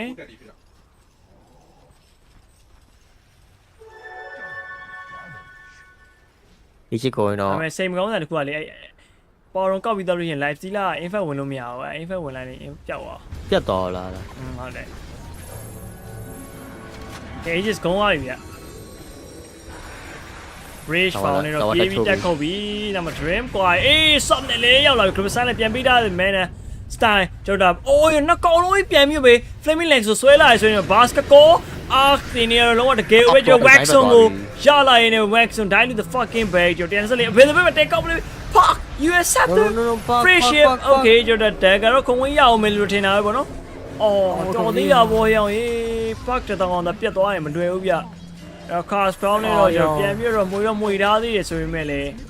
ဗျာကျွန်တော်တို့ဒီဘက်ကလောက်တာလေးကကောင်းတယ်နော်ဒါပေမဲ့ဟိုဘက်ကလည်းပိုကောင်းနေရေဟို ready position မဲ့ global silent နေပါလေလုံးဝ ready နောက်ဒီမှာ flaming lex နဲ့ ass pass နဲ့ကောင်းတယ်ဒီ flaming lex ဆိုပါလာတဲ့နှစ်ကောင်ကပတ်နဲ့ဒွန်းနေတဲ့ okay ကျွန်တော် swap နဲ့တော့ break ပေးလိုက်ရင်းနဲ့ပဲ man style မပြောက်သွားသေး in first နဲ့ဒီ way ကျွန်တော် what's that ပြီးလို့ရှိရင်တော့တေလို့ရပါမတော့ဘူးနောက်မှာတော့ကျွန်တော် buy back တွေအပြန်လဲသုံးပြပေးထားလိုက်ရင် winning rave ကြားမှာကျွန်တော် live stealer buy back instant ပြန်လို့ချင်လုပ်လို့ရသေးတယ်ဗျာတော့ live stealer buy back ပေးထားသေးရပါတော့ outpost ကိုပဲကျွန်တော် TP ပြန်ကြတာဗျာအဲ့ dream coin PS Spain Unity နဲ့ swap ကြီးနေရတော့နည်းနည်းစားလက်ကွမ်းထဲမှာစားရဟုတ်တယ်စားဟုတ်တယ်ဘာလို့ဒီအဖို့ပြချိုးရဟုတ်ပါမလားဒီမောင်းလိုက်တာဗောနော် okay လင်းရပြီအော်မီဂါရမှာမင်းတို့တန်မှာနော်ဟုတ်တယ်ဟဲ့သွားယူအောင်ကဲ flaming lexo ပါလာပြီး US retainer လို့ဟိုကမှ boundless strike တော့အပြက်ပြက်ပြီးကြိုးစားနေဆိုရင်ရတခုကပါသွားပြီ by back instant ပြန်လို့ပေးထားမယ် tail rank spear line giant မှာကျွန်တော်အော်တော့နေ dream coin အဲ့ဒီနဲ့ by back မရှိတော့ဘူးကောင်လေးကတော့ကျွန်တော် by back မရှိဘူး124 second ပြန်ဖြစ်သွားလာရင်းနဲ့ပဲ bad boy အဲ့ဒါဆိုလို့ရှိရင်တော့ကြီးတာသွားပြီဟိုကတကယ်ဟုတ်တယ်4 versus 5အနေထားတစ်ခုတော့သူတို့ပြန်ပြီးဗလဲဆိုင်ရအောင်မှာပဲဖြစ်ပါတယ်အော်လိုက်စီလာရဘိုင်ဘက်ကြီးလောက်ထားတာကွာလိုက်စီလာဘိုင်ဘက်တော့ဘိုင်ဘက်ပြန်ရနေပြီနောက်တော့လည်းဘိုင်ဘက်မလား X ကဘိုင်ဘက်လေဟုတ်တယ်အော် S game X ကတိုင်းဘက်ဖြစ်သွားyeah sure ပြီးသေးဦးနော်တကယ်ကြီးမိနစ်60အောင်မလေးပြီးသေးဦးကြီးဘက်ကလုံးဝ control ထားတာတော့ရှောက်ခါထားနိုင်နေပြောမယ်နော်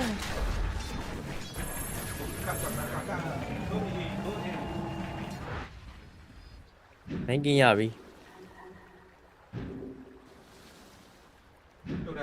How the and I am so how that I you Hey 4 ယောက်5ယောက်ရောက်ရင် Visa check နဲ့ဟုတ်တယ်ကွင်းက ဟိုအင်ဒစ်စီပါဝေးလာတာ ပြန်ပြန်ဖွက်ကြည့်မယ် အဲ့တော့ကျွန်တော် save ဒီချက်ကြည့်နေအောင်ပဲပေါ့နော်and our idea for it တေချိုးပါ right okay BKB ကိုကိုမရင်ချမ်း flaming leg ဆိုလုံးဝဒုံးလေးပဲပြေးပြီးဆွဲပြီးသားမယ် refresh out boundless strike ဒုံးတော့ပြေးကပ်ပြီးလိုက်နေတယ်ဒုံးကျွန်တော်ပြေးလို့လွတ်ပါမလား refresh out အောက်တော့ဝင် mana style ပြန်ခွဲချက်တွေအောက်မှာတော့လုံးဝဒုံးပြန်ထဲကိုမရတော့ဘဲနဲ့ show သွားလာရင်ဒီဘက်မှာလေကျုပ်တာအော် terrorize 3မပြန်ပေးသားသေးဆိုရင်မလဲ Manky AC ပဲဗျ။နောက် bounce ထက်ဝင်သွားပြန်ပြီ။အဲ့တော့ဒီဘက်မှာ winning rip let's be on တယ်။ကျွန်တော်ဒါ Manky တည်ပြီ။ဟောနဲ့တူပဲပေါ့နော်။ကျွန်တော် Manky ကတော့တေတော့တေသွားပြီဗျ။အဲ့တော့ live steal လက်ခုတ်ချက်တွေအောင်မနဲ့လက် fire နဲ့တူပဲကျွန်တော် tinker ဒါဘိုင်ဘက်တော့ရှိနေသေးရဲ့ပေါ့နော်။ Okay အဲ့တော့ bench ကတော့ချက်ချင်းတမ်းပြီးတော့ပဲကျွန်တော်ဘိုင်ဘက်လောက်ထားသေးရဲ့ဗျ။ကောင်းတယ်။ဘယ်ကောင်ဖြတ်မလဲဆိုတော့သိတယ်။ဟုတ်ပါ။တခြားကောင်တွေပြေးလို့ရှိရင်ဘိုင်ဘက်ထွက်လာမှာကွာသေးလား။ ဟုတ်တယ်ဒုံးနေရတယ်လုံးဝအနောက်မှာကွာသိလားဟိုးနောက်မှာဒါပေမဲ့လက်ဆူဆွဲတဲ့ကောင်ကွက်တီပဲမင်းလာဆွဲသွားတာလူချန်ဒီဝါရောပြန်ထွက်လာပြီဟိုးအဲ့တော့ဘဘုံကတော့ပြန်ပြီး upper hand ပြန်ဖြစ်သွားပြီဗျပြီးသေးဘူးမပြီးသေးဘူး Divine Regalia နဲ့ဟိုကုတ်ချက်တွေဆိုကြောက်စရာကြီး Divine Regalia yeah ညောင်ရီ49 51 50-50ဆိုရလုံးဝညီနေတဲ့ saturation ပေါ့နော်ဒီကေဘိုင်ဘက်ပေးထားတယ်ဟာဘိုင်ဘက်တွေကမရှိတော့ဘူးကွာဘဝနေနေကအဲ့တော့တက်မှာမဟုတ်သေးဘူးငါထင်တာမတက်ဘူးလေအဲ့ agency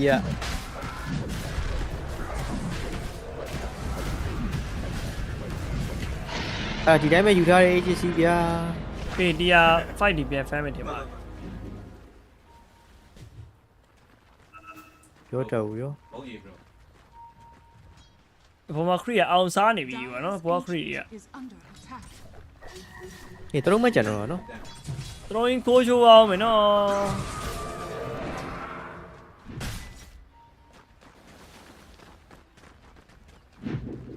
ညမိကလည်းညားတယ်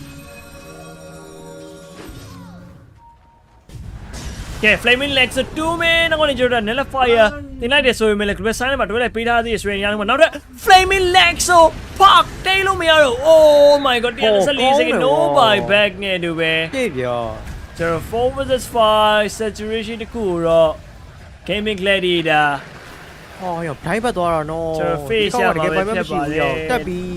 ဟုတ်တယ်ရော what the fuck that bad riderပြောင်းရေးဘာလို့လိုက်တဲ့ခဏလေးချိန်တွင်းမှာပဲမတန်းပြီးတော့လစ်သွားတာဟုတ်တယ်လင်ငင်း swap နေတော့ကျွန်တော် viewer BKB ကြီးလိုက်နေပဲနောက်ကနေ right click damage တွေပြန်ပြီးပေးထားတော့မယ်ပေါ့နော်အဲ့ Mangy တစ်ဖက်မှာလည်းကျွန်တော် drone နေနေတော့နောက် Silencz ရုပ်ပြီးအိမ်တာဗျ what the fuck Waxon ဟုတ်ပါမလားအဲ့ back line မှာတော့ viewer တစ်ကောင်နေနေပဲအကုန်လုံးရိုက်ခွဲနေလာရင်းနေပဲစင်ပြေပါမလားဘောနော် viewer နောက်တစ်ချက်လိုအပ်နေသေးရဲ့ဗျအဲ့အတူတွေပါပြတ်သွားပြီ dive နှစ်ကောင် flaming leg ဆိုနေဒွန်းထင်းကန်လိုက်ရဆိုရင်ရတဲ့ကိုယ်ချိုးမှကြိုးကိုမဲ့ ring bounce strike mirror ထပ်ပြီးပကောင်းတယ်ခွဲပြီးသားလိုက်နေဒွန်းလှုပ်ချင်ရည်လှုပ်ပါစေဘသူမှ Q မဆိုင်တော့ဘူးဘိုင်ဘက်တွေဘလောက်ပေးပေးလုံးဝ throw only ပဲတဲပြီးရိုက်ပြီးသားသေးတယ်ကျွန်တော် Waxon only ပဲကျွန်တော်ပြန်ပြီးရိုက်ပြောင်းရိုက်တယ်ပေါ့နော်အဲ့တော့နောက်တစ် trouble kill throw ကျွန်တော် fortification ပြန်ပြီးပေးသားသေးတယ်ကျွန်တော်ဘိုင်ဘက်ဘာညာဒွန်းနေပြန်ပေးသားသေးတယ်ဆိုပြီး GPK လက်ကြီးကြံသေးတယ်ဒီမှာ melody ပကောင်းတက်ခွဲလိုက် ultra kill for mirror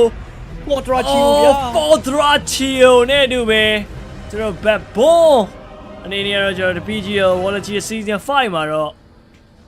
3-1ပေါ့နော်3-1ဆိုရယ် resident နဲ့ပဲနိုင်ရရှိကျွန်တော်နိုင်ရရှိသွားပြီဖြစ်ပါတယ် champion PGL Wallachia season 5 champion နေဖြစ်သွားပါပြီဗျ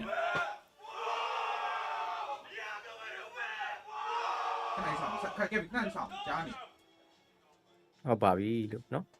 ကောင်းပါတယ်ကောင်းပါတယ် save ကတော်တော်ကောင်းတာရော save က GPK ရောအကုန်လုံးပါပဲပြောရရင်တော့အကုန်လုံးပါပဲ They had it all going their way and they almost let it slip through their fingers တော်ကောင်းတယ်မှာပါတယ်နော်နောက်ပိုင်းနောက်ဆုံးလုတ်သွားတယ်အဲ့ပတ်သေးသွားတဲ့ပေါက်ကနှစ်ခေါက် flaming leg ဆိုပြီးဆွဲရ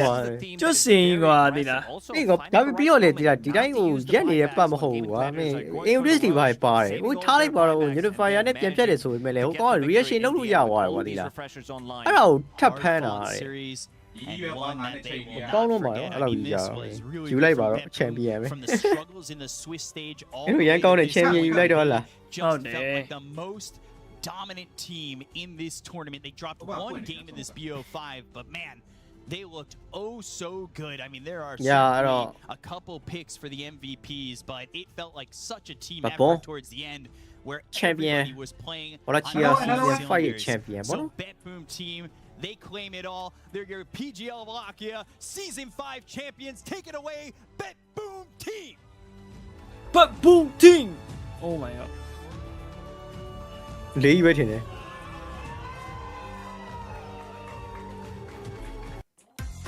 Enjoy free delivery. ဒုက္ခပါပဲကွာဟာလာကြော်ညာလာဝင်နေတယ် sorry ပါလို့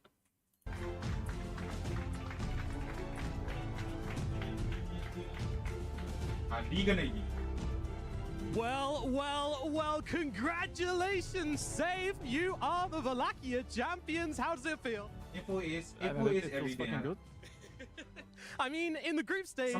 you were 2-2. You know, there was a point where we were questioning whether you'd even make it to the playoffs, and now you're here in front of the trophy. How does that happen? I mean, we just broke all the curses of this tournament. We won against Tidebound. They eliminated us, like nothing to say. Eliminated us from 2 Wallachias that we played, you know, and the G2IG and the Team Tidebound. Then we beat the Spirit, man. In Romania, you know, like on TI10 we lost both to them. Also, then we killed the Liquid and in the lower bracket. You know, I'm so proud of my team that we won from the lower bracket because we always used to choke like on the 3rd map of the series in the lower bracket. Now it's different. You know, we won. Congratulations, you certainly did. And of course, Katomi, you're looking good. I mean, I heard so much shouting, so much energy coming from that booth. You know, like what were you guys saying? What was going on in those final moments? I mean, we're just saying way of usage spells like Betrayer, calling always like double lasso and stuff. Yeah, just basically shouting the spells. Excellent stuff. And of course, Gaming Gladiators, you know, they're a team you've beaten before. Did that give you confidence coming into this matchup? Yeah, for sure. We knew we were gonna beat them. You knew you were gonna beat them. All right, I like the confidence. Mr. Pure, congratulations, dude. I mean, tell me, for Duraccio, you know, what did you mean by that? For Duraccio. Just for Duraccio, guys. It's like, it's one of their worst mistakes as a players and as an orc. To kick Duraccio and get Watson. What the hell? All right. Well, you know, this win right before the international as well. How do you think that's going to help you guys going into the big tournaments at the end of the year? Feels good. Feels good to be this good. I mean, we just hope to play the same Dota as we played on this one, on the Riot and TI, and I think we can get some really nice places there. That's it. Absolutely. Does it bother you at all having a target on your back, having people watching you now that you've won this event? I mean, you know, haters gonna hate, and that's it. I'm just back as I were always, and I'm just happy to be there. Congratulations, Pure. GPK, how was that? I mean, good games versus Quinn. How's it playing against Quinn at mid? Quinn just the best mid laner in this tournament, I think. Yeah, but good. Lots of respect there between you two, of course. And, you know, what about for yourself, you know, like being able to play different heroes, being able to be strong in each and every one? Why are you always looking so good? I don't know.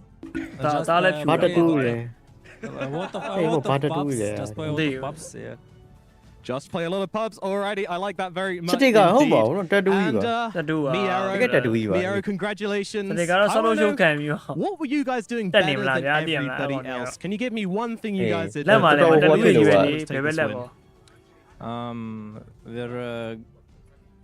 say just doing one thing I think, and also we did very good drafts this tournament. I very like. I very thanks to our drafters, Safe and Pure. Yeah, and also our coach Bulk. He's online, but he helped us a lot. So yeah. All right, good stuff, Miaro and Pure. You want to say one more thing? Where is my tool? Listen, all right, go for it. I also want to do some shoutouts. Shoutouts first of all to our coach Bull, guys. He's not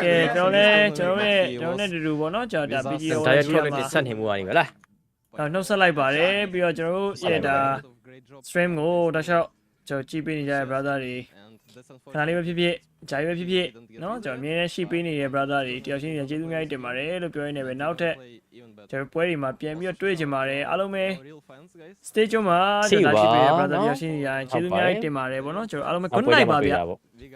good night ပါနောက်ပွဲကြနောက်ပွဲကြမှာပြန်တွေ့ပါမယ်တတာပါဗျာတတာပါ good night ပါဗျာကျေးဇူးတင်ပါတယ်လာကြည့်ပြီးတယောက်ချင်းစီတိုင်းဗောနော် okay ပါ